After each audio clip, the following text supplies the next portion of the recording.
This is Chapter 9, Democracy in America, from the textbook The American Yawp, Volume 1, by the Stanford University Press.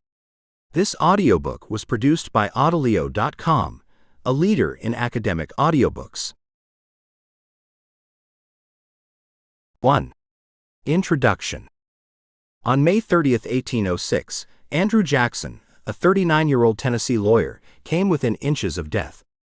A duelist's bullet struck him in the chest, just shy of his heart. The man who fired the gun was purportedly the best shot in Tennessee. But the wounded Jackson remained standing. Bleeding, he slowly steadied his aim and returned fire. The other man dropped to the ground, mortally wounded. Jackson, still carrying the bullet in his chest, later boasted, "I should have hit him if he had shot me through the brain." The duel in Logan County, Kentucky, was one of many that Jackson fought during the course of his long and highly controversial career. The tenacity, toughness, and vengefulness that carried Jackson alive out of that duel, and the mythology and symbolism that would be attached to it, would also characterize many of his later dealings on the battlefield and in politics. By the time of his death, almost 40 years later, Andrew Jackson would become an enduring and controversial symbol, a kind of cipher to gauge the ways that various Americans thought about their country. 2. Democracy in the early republic. Today, most Americans think democracy is a good thing. We tend to assume the nation's early political leaders believed the same. Wasn't the American Revolution a victory for democratic principles? For many of the founders, however, the answer was no. A wide variety of people participated in early U.S. politics, especially at the local level. But ordinary citizens' growing direct influence on government frightened the founding elites. At the Constitutional Convention in 1787, Alexander Hamilton warned of the vices of democracy and said he considered the British government, with its powerful king and parliament, the best in the world. Another convention delegate, Elbridge Gerry of Massachusetts, who eventually refused to sign the finished Constitution, agreed. "The evils we experience flow from an excess of democracy," he proclaimed. Too much participation by the multitudes, the elite believed, would undermine good order. It would prevent the creation of a secure and united Republican society. The Philadelphia physician and politician Benjamin Rush, for example, sensed that the revolution had launched a wave of popular rebelliousness that could lead to a dangerous new type of despotism. "In our opposition to monarchy," he wrote, "we forgot that the temple of tyranny has two doors. We bolted one of them by proper restraints, but we left the other open by neglecting to guard against the effects of our own ignorance and licentiousness." Such warnings did nothing to quell Americans' democratic impulses in the late 18th and early 19th centuries. Americans who were allowed to vote, and sometimes those who weren't, went to the polls in impressive numbers. Citizens also made public demonstrations. They delivered partisan speeches at patriotic holiday and anniversary celebrations. They petitioned Congress, openly criticized the president, and insisted that a free people should not defer even to elected leaders. In many people's eyes, the American Republic was a democratic republic. The people were sovereign all the time, not only on election day. The elite leaders of political parties could not afford to overlook the cultivation of popular favor, as Alexander Hamilton put it. Between the 1790s and 1830s, the elite of every state and party learned to listen, or pretend to listen, to the voices of the multitudes. And ironically, an American president, holding the office that most resembles a king's, would come to symbolize the democratizing spirit of American politics. 3. The Missouri Crisis. A more troubling pattern was also emerging in national politics and culture. During the first decades of the 19th century, American politics shifted toward sectional conflict among the states of the North, South, and West. Since the ratification of the Constitution in 1789, the state of Virginia had wielded more influence on the federal government than any other state. 4 of the first 5 presidents, for example, were from Virginia. Immigration caused by the market revolution, however, caused the country's population to grow fastest in northern states like New York. Northern political leaders were becoming wary of what they perceived to be a disproportionate influence in federal politics by Virginia and other southern states. Furthermore, many Northerners feared that the southern states' common interest in protecting slavery was creating a congressional voting bloc that would be difficult for free states to overcome. The North and South began to clash over federal policy as northern states gradually ended slavery, but southern states came to depend even more on enslaved labor. The most important instance of these rising tensions erupted in the Missouri crisis.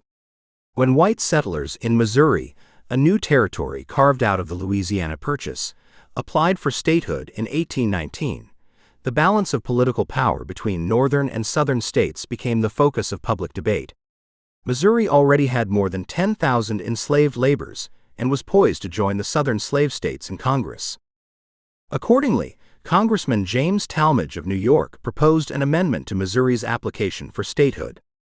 Talmadge claimed that the institution of slavery mocked the Declaration of Independence and the liberty it promised to all men. He proposed that Congress should admit Missouri as a state only if bringing more enslaved people to Missouri were prohibited, and children born to those enslaved there were freed at age 25. Congressmen like Talmadge opposed slavery for moral reasons, but they also wanted to maintain a sectional balance of power. Unsurprisingly, the Talmadge Amendment met with firm resistance from Southern politicians.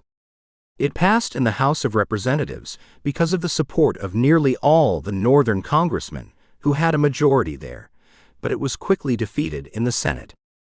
When Congress reconvened in 1820, a senator from Illinois, another new Western state, proposed a compromise. Jesse Thomas hoped his offer would not only end the Missouri crisis, but also prevent any future sectional disputes over slavery and statehood. Henry Clay of Kentucky joined in promoting the deal, earning himself the nickname the Great Compromiser. Their bargain, the Missouri Compromise of 1820, contained three parts. First, Congress would admit Missouri as a slave state. Second, Congress would admit Maine, which until now had been a territory of Massachusetts, as a free state, maintaining the balance between the number of free and slave states. Third, the rest of the Louisiana Purchase territory would be divided along the 36 degrees 30 feet line of latitude, or in other words, along the southern border of Missouri. Slavery would be prohibited in other new states north of this line, but it would be permitted in new states to the south. The compromise passed both houses of Congress, and the Missouri crisis ended peacefully. Not everyone, however, felt relieved. The Missouri crisis made the sectional nature of American politics impossible to ignore. The Missouri crisis split the Democratic-Republican Party entirely along sectional lines, suggesting trouble to come. Worse, the Missouri crisis demonstrated the volatility of the slavery debate. Many Americans, including 77-year-old Thomas Jefferson, were alarmed at how readily some Americans spoke of disunion and even civil war over the issue. This momentous question, like a fire bell in the night, awakened and filled me with terror, Jefferson wrote. I considered it at once as the death knell of the Union. For now, the Missouri crisis did not result in disunion and civil war as Jefferson and others feared. But it also failed to settle the issue of slavery's expansion into new Western territories. The issue would cause worse trouble in years ahead. 4. The rise of Andrew Jackson. The career of Andrew Jackson, 1767 to 1845, the survivor of that backcountry Kentucky duel in 1806, exemplified both the opportunities and the dangers of political life in the early republic. A lawyer, enslaver, and general, and eventually the 7th President of the United States, he rose from humble frontier beginnings to become one of the most powerful Americans of the 19th century. Andrew Jackson was born on March 15, 1767, on the border between North and South Carolina, to two immigrants from Northern Ireland. He grew up during dangerous times. At age 13, he joined an American militia unit in the Revolutionary War. He was soon captured, and a British officer slashed at his head with a sword after he refused to shine the officer's shoes. Disease during the war had claimed the lives of his two brothers and his mother, leaving him an orphan. Their deaths and his wounds had left Jackson with a deep and abiding hatred of Great Britain. After the war, Jackson moved west to Frontier, Tennessee, where despite his poor education, he prospered, working as a lawyer and acquiring land and enslaved laborers. He would eventually come to keep 150 enslaved laborers at the Hermitage, his plantation near Nashville. In 1796, Jackson was elected as a U.S. representative, and a year later he won a seat in the Senate, although he resigned within a year, citing financial difficulties. Thanks to his political connections, Jackson obtained a general's commission at the outbreak of the War of 1812. Despite having no combat experience, General Jackson quickly impressed his troops, who nicknamed him Old Hickory, after a particularly tough kind of tree. Jackson led his militiamen into battle in the Southeast, first during the Creek War, a side conflict that started between different factions of Muskogee Creek fighters in present-day Alabama. In that war, he won a decisive victory at the Battle of Horseshoe Bend in 1814. A year later, he also defeated a large British invasion force at the Battle of New Orleans. There, Jackson's troops, including backwoods militiamen, free African Americans, Native Americans, and a company of slave-trading pirates, successfully defended the city and inflicted more than 2,000 casualties against the British, sustaining barely 300 casualties of their own. The Battle of New Orleans was a thrilling victory for the United States, but it actually happened several days after a peace treaty was signed in Europe to end the war. News of the treaty had not yet reached New Orleans. The end of the War of 1812 did not end Jackson's military career. In 1818, as commander of the U.S. Southern Military District, Jackson also launched an invasion of Spanish-owned Florida. He was acting on vague orders from the War Department to break the resistance of the region's Seminole people, who protected runaway enslaved people and attacked American settlers across the border. On Jackson's orders in 1816, U.S. soldiers and their Creek allies had already destroyed the Negro Fort, a British-built fortress on Spanish soil, killing 270 formerly enslaved people and executing some survivors. In 1818, Jackson's troops crossed the border again. They occupied Pensacola, the main Spanish town in the region, and arrested 2 British subjects, whom Jackson executed for helping the Seminoles. The execution of these 2 Britons created an international diplomatic crisis. Most officials in President James Monroe's administration called for Jackson's censure. But Secretary of State John Quincy Adams, the son of former President John Adams, found Jackson's behavior useful. He defended the impulsive general, arguing that he had been forced to act. Adams used Jackson's military successes in this First Seminole War to persuade Spain to accept the Adams-Onis Treaty of 1819, which gave Florida to the United States. Any friendliness between John Quincy Adams and Andrew Jackson, however, did not survive long. In 1824, 4 nominees competed for the presidency in one of the closest elections in American history. Each came from a different part of the country: Adams from Massachusetts, Jackson from Tennessee, William H. Crawford from Georgia, and Henry Clay from Kentucky. Jackson won more popular votes than anyone else. But with no majority winner in the Electoral College, the election was thrown into the House of Representatives. There, Adams used his political clout to claim the presidency, persuading Clay to support him. After his election, Adams then named Henry Clay the Secretary of State, a position that had often been held by politicians before winning the presidency. Jackson would never forgive Adams, whom his supporters accused of engineering a corrupt bargain with Clay to circumvent the popular will. 4 years later, in 1828, Adams and Jackson squared off in one of the dirtiest presidential elections to date. Pro-Jackson partisans accused Adams of elitism and claimed that while serving in Russia as a diplomat, he had offered the Russian emperor an American prostitute. Adams's supporters, on the other hand, accused Jackson of murder and attacked the morality of his marriage, pointing out that Jackson had unwittingly married his wife Rachel before the divorce on her prior marriage was complete. This time, Andrew Jackson won the election easily, but Rachel Jackson died suddenly before his inauguration. Jackson would never forgive the people who attacked his wife's character during the campaign. In 1828, Jackson's broad appeal as a military hero won him the presidency. He was Old Hickory, the hero of New Orleans, a leader of plain frontier folk. His wartime accomplishments appealed to many voters' pride. Over the next 8 years, he would claim to represent the interests of ordinary white Americans, especially from the South and West, against the country's wealthy and powerful elite. This attitude would lead him and his allies into a series of bitter political struggles. 5. The nullification crisis. Nearly every American had an opinion about President Jackson. To some, he epitomized democratic government and popular rule. To others, he represented the worst in a powerful and unaccountable executive, acting as president with the same arrogance he had shown as a general in Florida. One of the key issues dividing Americans during his presidency was a sectional dispute over national tax policy that would come to define Jackson's no-holds-barred approach to government. Once Andrew Jackson moved into the White House, most Southerners expected him to do away with the hated tariff of 1828, the so-called Tariff of Abominations.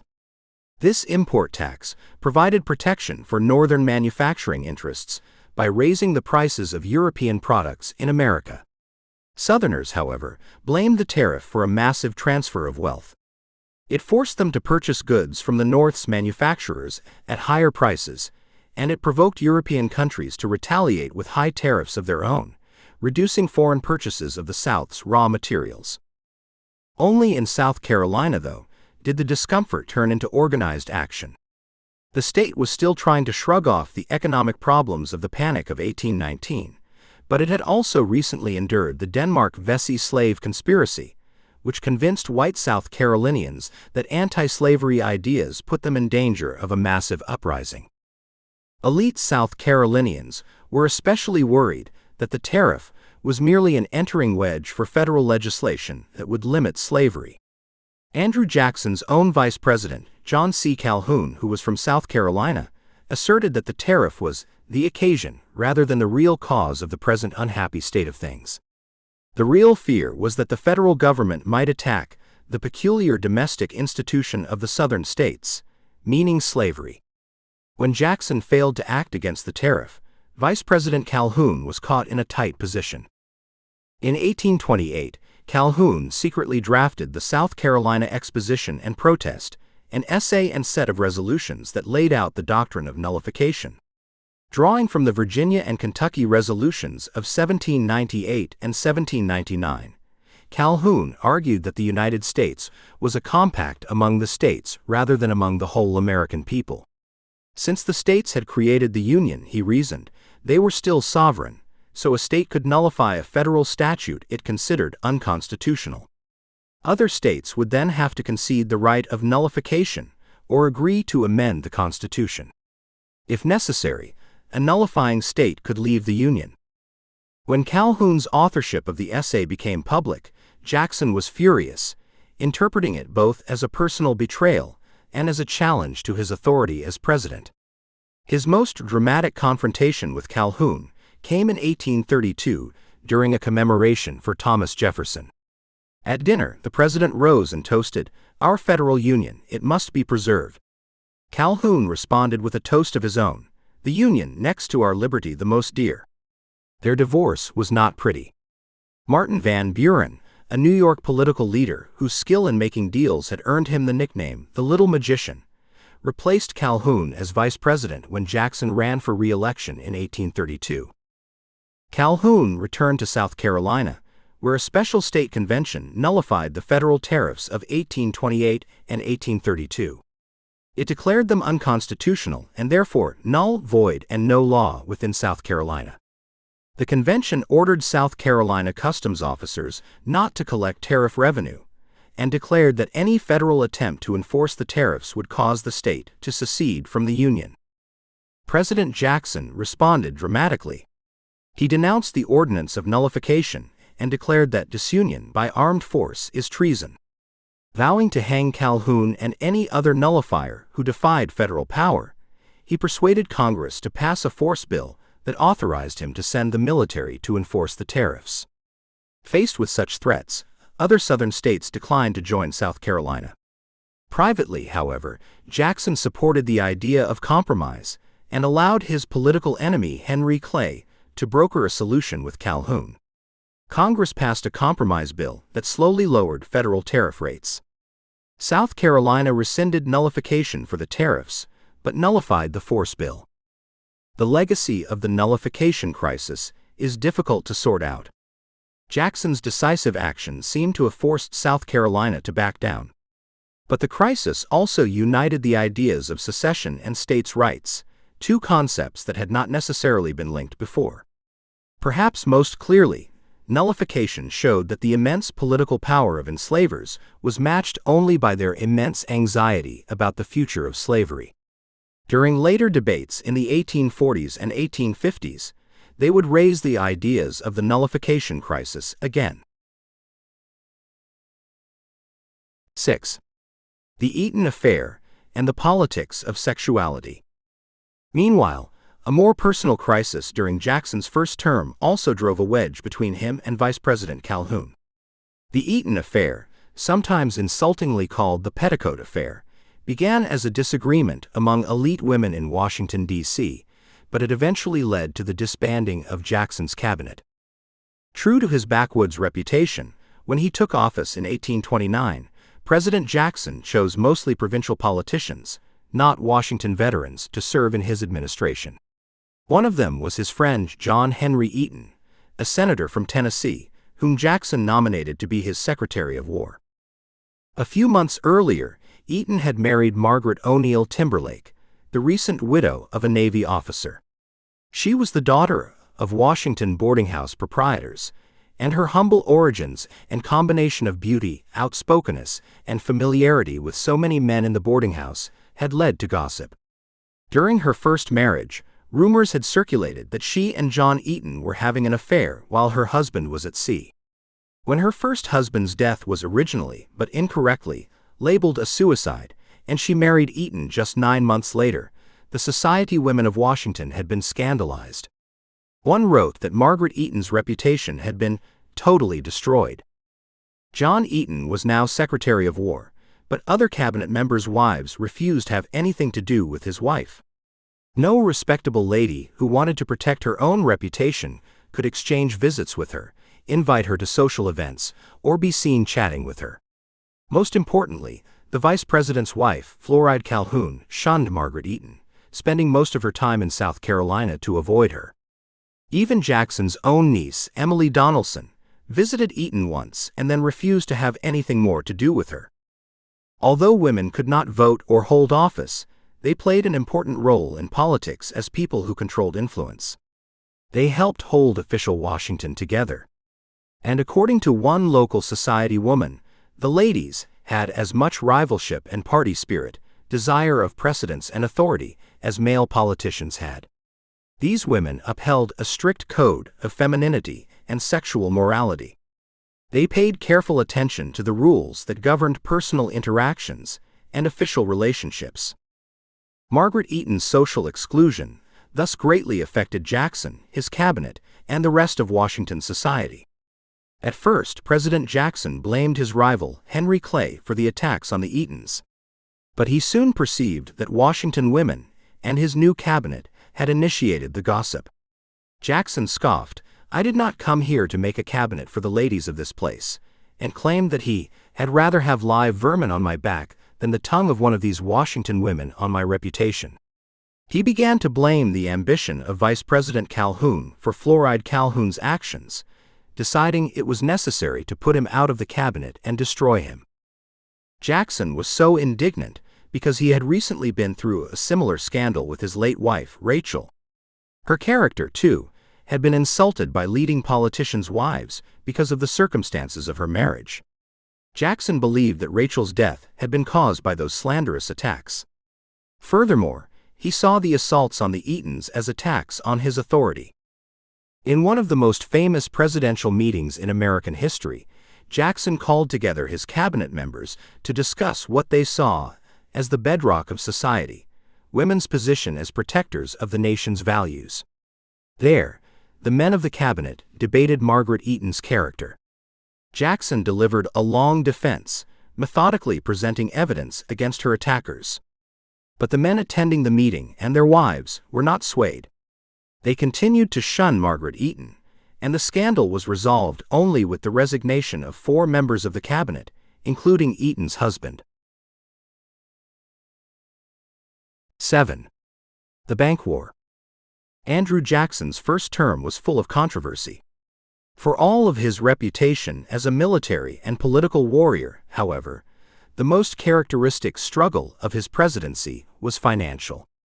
As president, he waged a war against the Bank of the United States. The charter of the controversial National Bank that Congress established under Alexander Hamilton's financial plan had expired in 1811.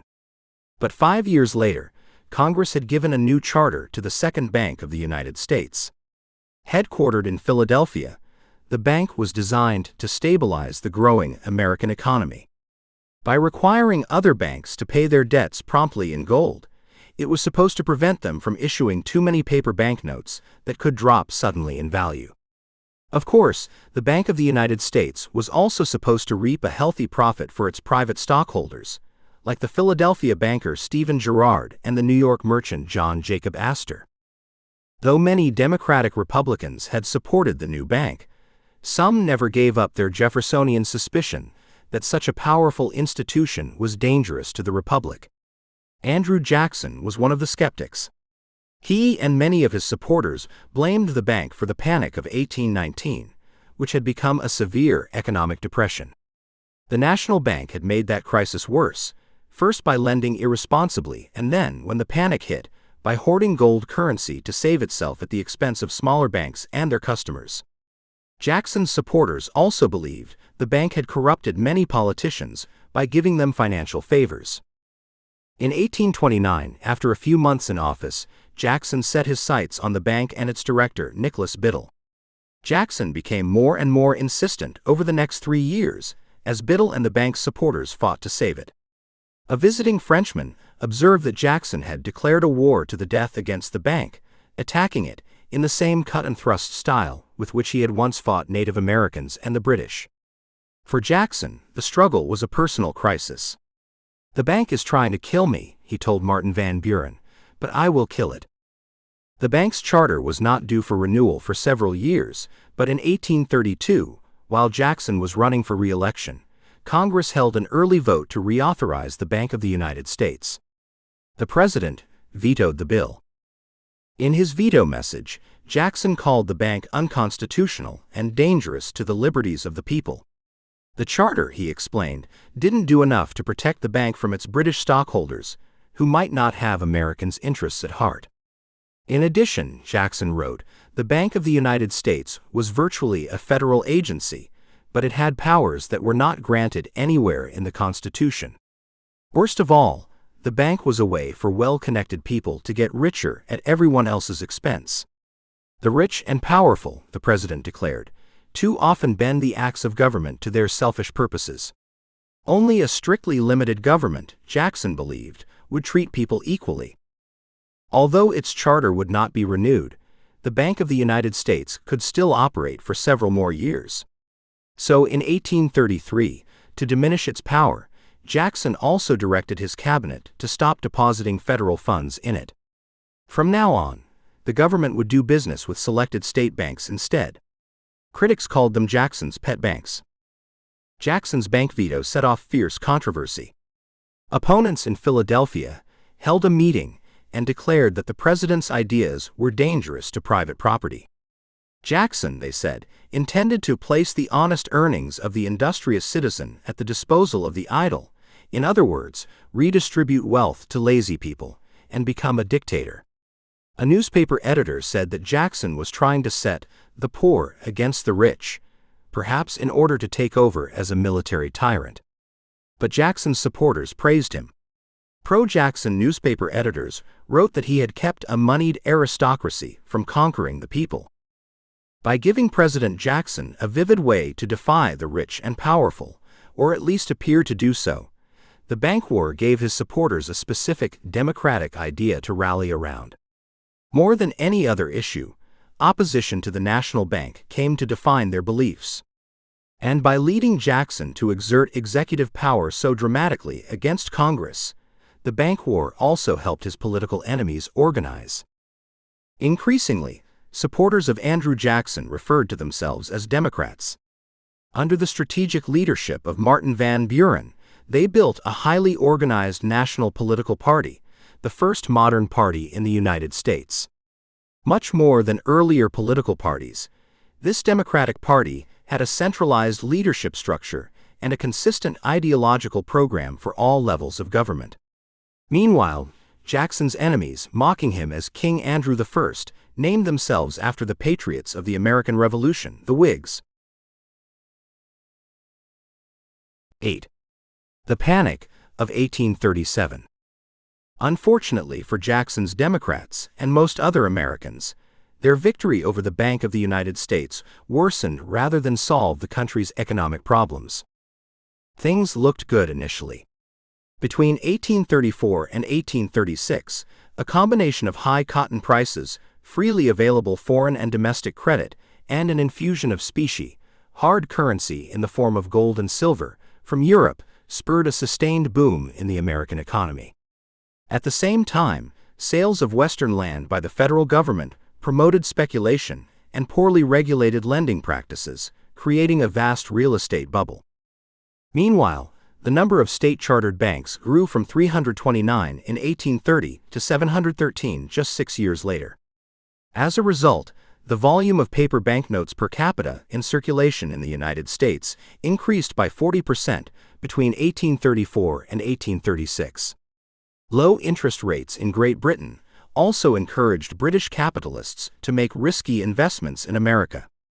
British lending across the Atlantic surged, raising American foreign indebtedness from $110 million to $220 million over the same 2 years.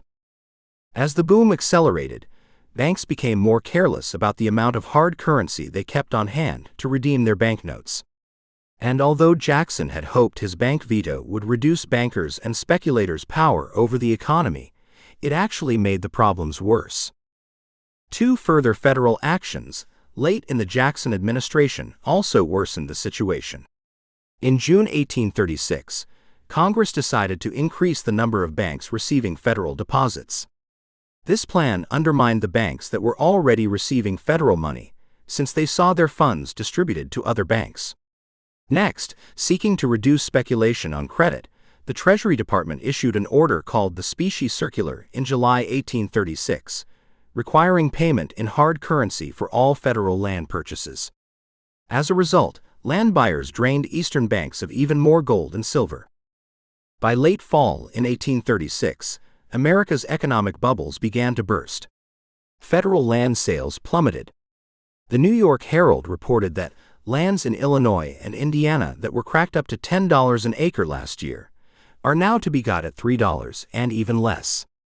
The newspaper warned darkly, "The reaction has begun and nothing can stop it."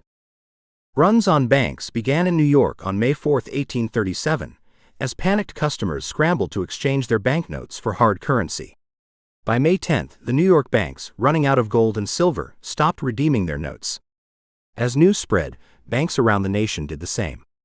By May 15, the largest crowd in Pennsylvania history had amassed outside Independence Hall in Philadelphia, denouncing banking as a system of fraud and oppression.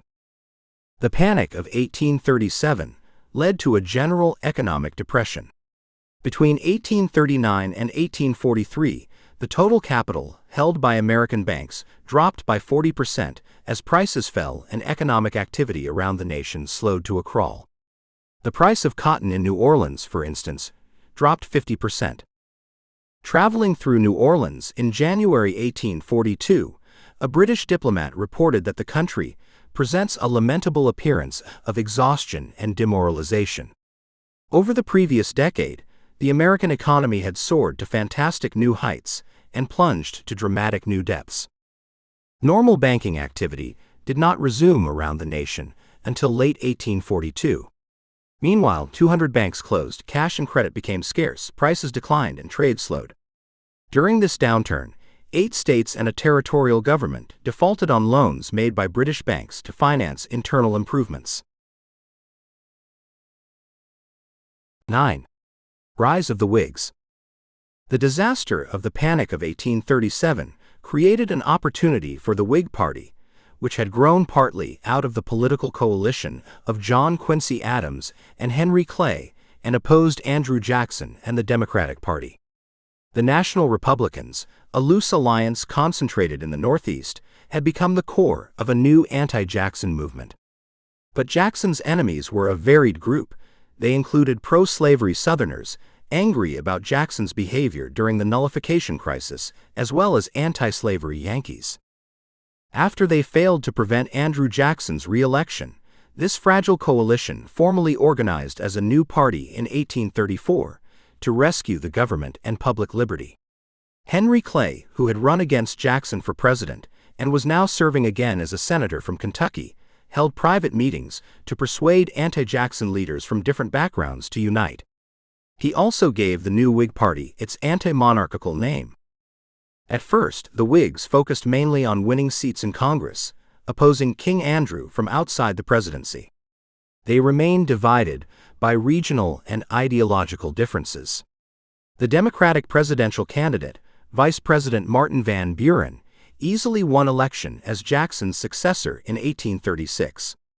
But the Whigs gained significant public support after the Panic of 1837, and they became increasingly well organized.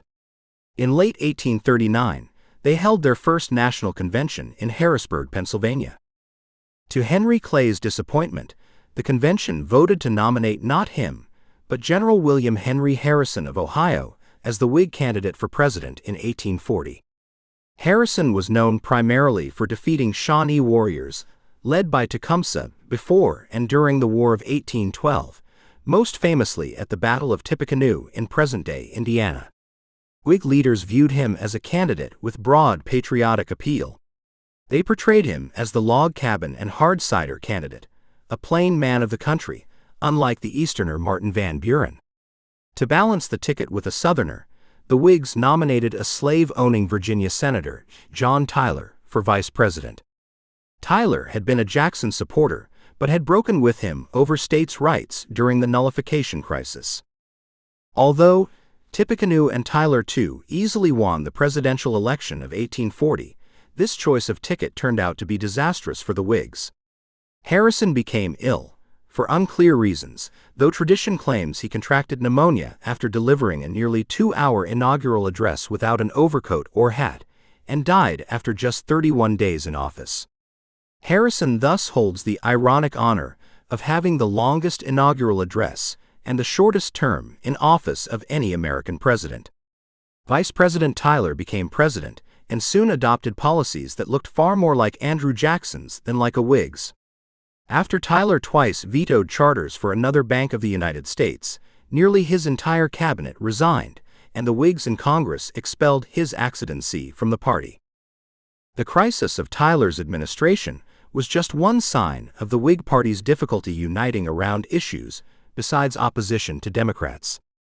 The Whig Party succeeded in electing one more president, but remained deeply divided. Its problems grew as the issue of slavery strained the Union in the 1850s. Unable to agree on a consistent national position on slavery and unable to find another national issue to rally around, the Whigs broke apart by 1856. 10. Anti-Masons, Anti-Immigrants, and the Whig Coalition. The Whig Coalition drew strength from several earlier political movements, including two that harnessed American political paranoia. The Anti-Masonic Party formed in the 1820s for the purpose of destroying the Freemasons. Later, anti-immigrant sentiment formed the American Party, also called the Know-Nothings. The American Party sought and won office across the country in the 1850s, but nativism had already been an influential force, particularly in the Whig Party, whose members could not fail to notice that urban Irish Catholics strongly tended to support Democrats. Freemasonry, an international network of social clubs with arcane traditions and rituals, seems to have originated in medieval Europe as a trade organization for stonemasons. By the 18th century, however, it had outgrown its relationship with the mason's craft and had become a general secular fraternal order that proclaimed adherence to the ideals of the Enlightenment. Freemasonry was an important part of the social life of men in the new republic's elite. George Washington, Benjamin Franklin, Andrew Jackson, and Henry Clay all claimed membership. Prince Hall, a free leather worker in Boston, founded a separate branch of the order for African American men. However, the Masonic Brotherhood's secrecy, elitism, rituals, and secular ideals generated a deep suspicion of the organization among many Americans. In 1820s upstate New York, which was fertile soil for new religious and social reform movements, anti-Masonic suspicion would emerge for the first time as an organized political force. The trigger for this was the strange disappearance and probable murder of William Morgan. Morgan announced plans to publish an exposé called Illustrations of Masonry. This book purported to reveal the order's secret rites, and it outraged other local Freemasons. They launched a series of attempts to prevent the book from being published, including an attempt to burn the press and a conspiracy to have Morgan jailed for alleged debts. In September, Morgan disappeared. He was last seen being forced into a carriage by 4 men, later identified as Masons. When a corpse washed up on the shore of Lake Ontario, Morgan's wife and friends claimed at first that it was his. The Morgan story convinced many people that Masonry was a dangerous influence in the Republic. The publicity surrounding the trials transformed local outrage into a political movement that, though small, had significant power in New York and parts of New England. This movement addressed Americans' widespread dissatisfaction about economic and political change by giving them a handy explanation: the Republic was controlled by a secret society. In 1827, local anti-Masonic committees began meeting across the state of New York, committing not to vote for any political candidate who belonged to the Freemasons. This boycott grew, and in 1828, a convention in the town of Leroy produced an anti-Masonic Declaration of Independence, the basis for an anti-Masonic party. In 1828, anti-Masonic politicians ran for state offices in New York, winning 12% of the vote for governor. In 1830, the anti-Masons held a national convention in Philadelphia. But after a dismal showing in the 1832 presidential elections, the leaders of the anti-Masonic party folded their movement into the new Whig Party. The anti-Masonic party's absorption into the Whig coalition demonstrated the importance of conspiracy theories in American politics. Just as Andrew Jackson's followers detected a vast foreign plot in the form of the Bank of the United States, some of his enemies could detect it in the form of the Freemasons. Others, called nativists, blamed immigrants. Nativists detected many foreign threats, but Catholicism may have been the most important. Nativists watched with horror as more and more Catholic immigrants, especially from Ireland and Germany, arrived in American cities. The immigrants professed different beliefs, often spoke unfamiliar languages, and participated in alien cultural traditions. Just as importantly, nativists remembered Europe's history of warfare between Catholics and Protestants. They feared that Catholics would bring religious violence with them to the United States. In the summer of 1834, a mob of Protestants attacked a Catholic convent near Boston. The rioters had read newspaper rumors that a woman was being held against her will by the nuns. Angry men broke into the convent and burned it to the ground. Later, a young woman named Rebecca Reed, who had spent time in the convent, published a memoir describing abuses she claimed the nuns had directed toward novices and students. The convent attack was among many eruptions of nativism, especially in New England and other parts of the Northeast, during the early 19th century. Many Protestants saw the Catholic faith as a superstition that deprived individuals of the right to think for themselves and enslaved them to a dictator, the Pope, in Rome. They accused Catholic priests of controlling their parishioners and preying sexually on young women. They feared that Catholicism would overrun and conquer the American political system, just as their ancestors had feared it would conquer England. The painter and inventor Samuel F.B. Morse, for example, warned in 1834 that European tyrants were conspiring together to carry popery through all our borders by sending Catholic immigrants to the United States. If they succeeded, he predicted, Catholic dominance in America would mean the certain destruction of our free institutions. Around the same time, the Protestant minister Lyman Beecher lectured in various cities, delivering a similar warning. If the potentates of Europe have no design upon our liberties, Beecher demanded, then why were they sending over such floods of pauper emigrants, the contents of the poorhouse and the sweepings of the streets, multiplying tumults and violence, filling our prisons and crowding our poorhouses and quadrupling our taxation, not to mention voting in American elections? 11. Race and Jacksonian democracy. More than anything else, however, it was racial inequality that exposed American democracy's limits. The most deadly racist policy of the era is discussed in Chapter 12, Jackson's seizure of Native American lands, culminating in the Trail of Tears. But other racist policies also attacked the purported ideas of American democracy, eroding freedom for Black Americans even as it expanded them for poor white people. Over several decades, state governments had lowered their property requirements so poorer men could vote. But as northern states ended slavery, whites worried that free Black men could also go to the polls in large numbers. In response, they adopted new laws that made racial discrimination the basis of American democracy. At the time of the Revolution, only 2 states explicitly limited Black voting rights. By 1839, almost all states did. The 4 exceptions were all in New England, where the Democratic Party was weakest. For example, New York's 1821 state constitution enfranchised nearly all white male taxpayers, but only the richest Black men. In 1838, a similar constitution in Pennsylvania prohibited Black voting completely. The new Pennsylvania Constitution disenfranchised even one of the richest people in Philadelphia. James Forten, a free-born sailmaker who had served in the American Revolution, had become a wealthy merchant and landowner. He used his wealth and influence to promote the abolition of slavery, and after the 1838 Constitution, he undertook a lawsuit to protect his right to vote. But he lost, and his voting rights were terminated. An English observer commented sarcastically that Forten wasn't white enough to vote, but he has always been considered quite white enough to be taxed.